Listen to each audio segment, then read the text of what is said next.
Evening. This is Akashvani. I'm Saira Mushtaba with World News.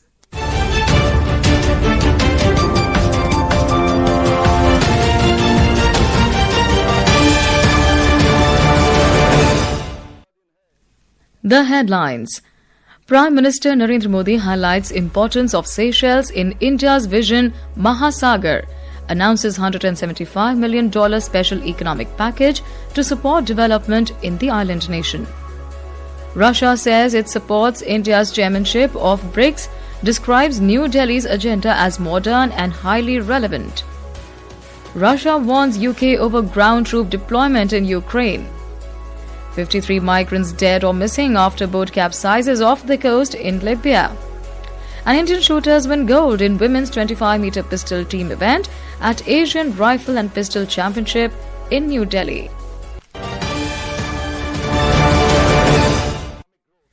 And now the news in detail.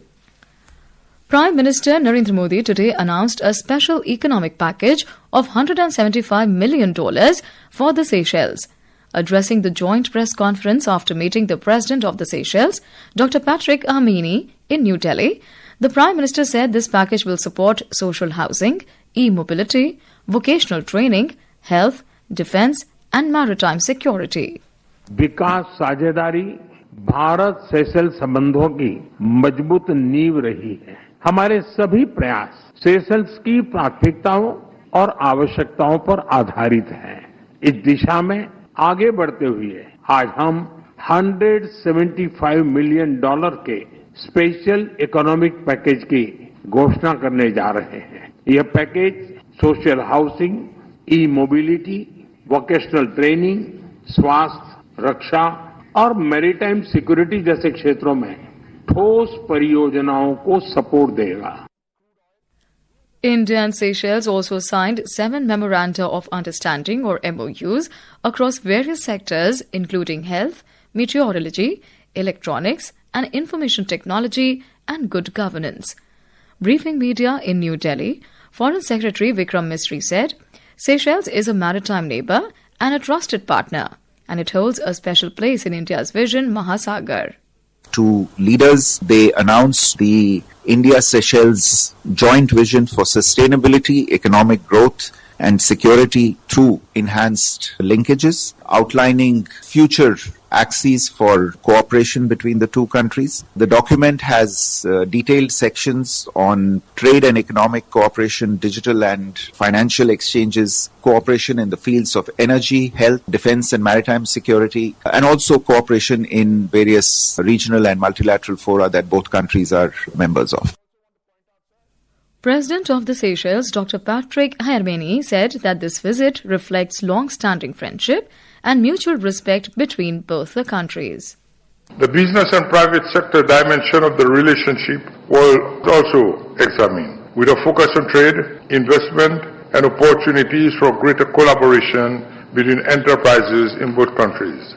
Strengthening these linkages is essential to translating bilateral goodwill into sustained economic activity. Health cooperation represents a long-standing and increasingly strategic pillar of Seychelles-Indian relations and was a key focus of the visit. Prime Minister Narendra Modi today held a telephonic conversation with his Mauritian counterpart, Dr. Naveen Chandra Ramgoolam. In a social media post, Mr. Modi said that during the conversation, both the leaders reaffirmed their commitment to strengthen the special, historic and people-centric ties that unite both the nations. Mr. Modi also said that he looks forward to welcoming Dr. Ramgoolam for the AI Impact Summit next week. Russia has said it will actively support India's chairmanship of BRICS, describing New Delhi's agenda as modern and highly relevant with strong focus on counter-terrorism and energy security. Russian Foreign Minister Sergei Lavrov said that India, which assumed the chair on 1st of January 2026, is prioritizing issues that address current global challenges while preparing for the future.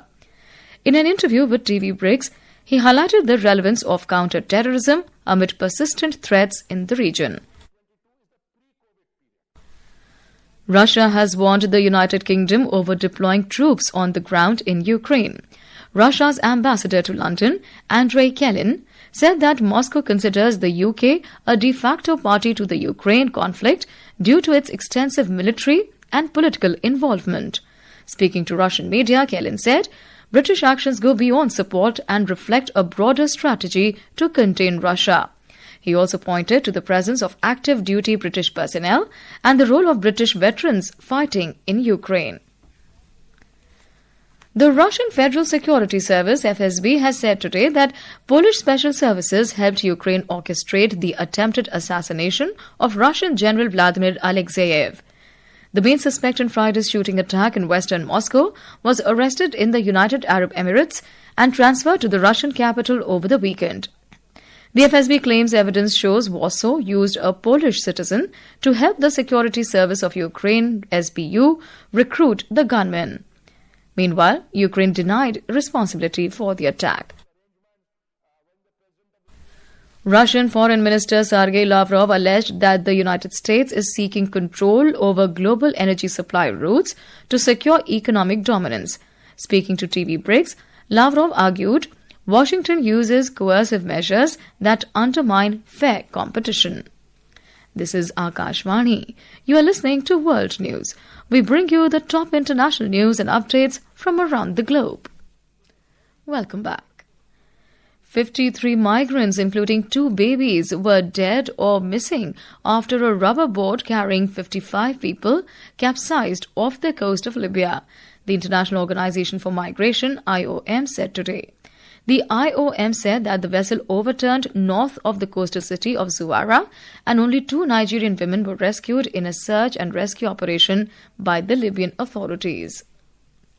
In Lebanon, the death toll from the collapse of residential buildings in Tripoli has risen to 14 after search and rescue operations concluded.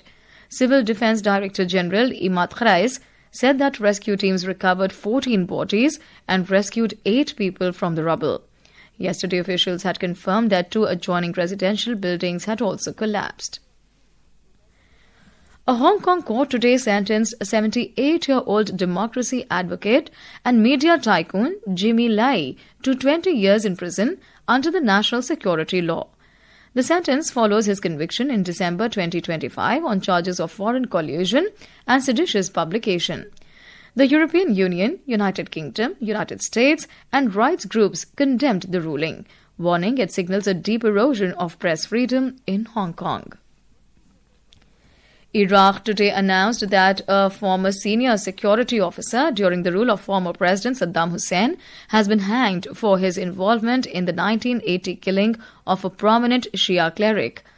The National Security Service said Saadon Sabri al-Qaisi, who held the rank of Major General under Saddam Hussein, was arrested last year and was convicted of serious crimes against humanity. Iranian security forces have arrested several prominent figures from the country's reformist movement as authorities widen their crackdown on dissent, according to local media reports. Those detained include reformist front head Azhar Mansouri, former diplomat Mohsen Aminzadeh, and political activist Ibrahim Asgharzadeh over alleged activities aimed at destabilizing the political and social situation. In shooting, the Indian trio of Isha Singh, Manu Bhaker and Ridhim Sangwan clinched the gold in the women's 25-meter pistol team event at the Asian Rifle Piston Championship in New Delhi today. The Indian team topped the standings with a combined score of 1,751 points. Chinese Taipei claimed the silver with 1,735 points, while Vietnam secured bronze with 1,729 points. And now, before we close, here are the highlights of the bulletin. Prime Minister Modi highlights importance of Seychelles in India's Vision Mahasagar, announces $175 million special economic package to support development in the island nation.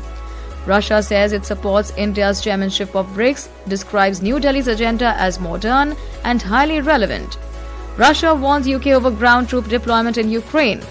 53 migrants dead or missing after boat capsizes off the coast in Libya. And Indian shooters win gold in women's 25-meter pistol team event at Asian Rifle and Pistol Championship in New Delhi. That concludes tonight's World News. For more updates, stay tuned to Akashvani. Good night.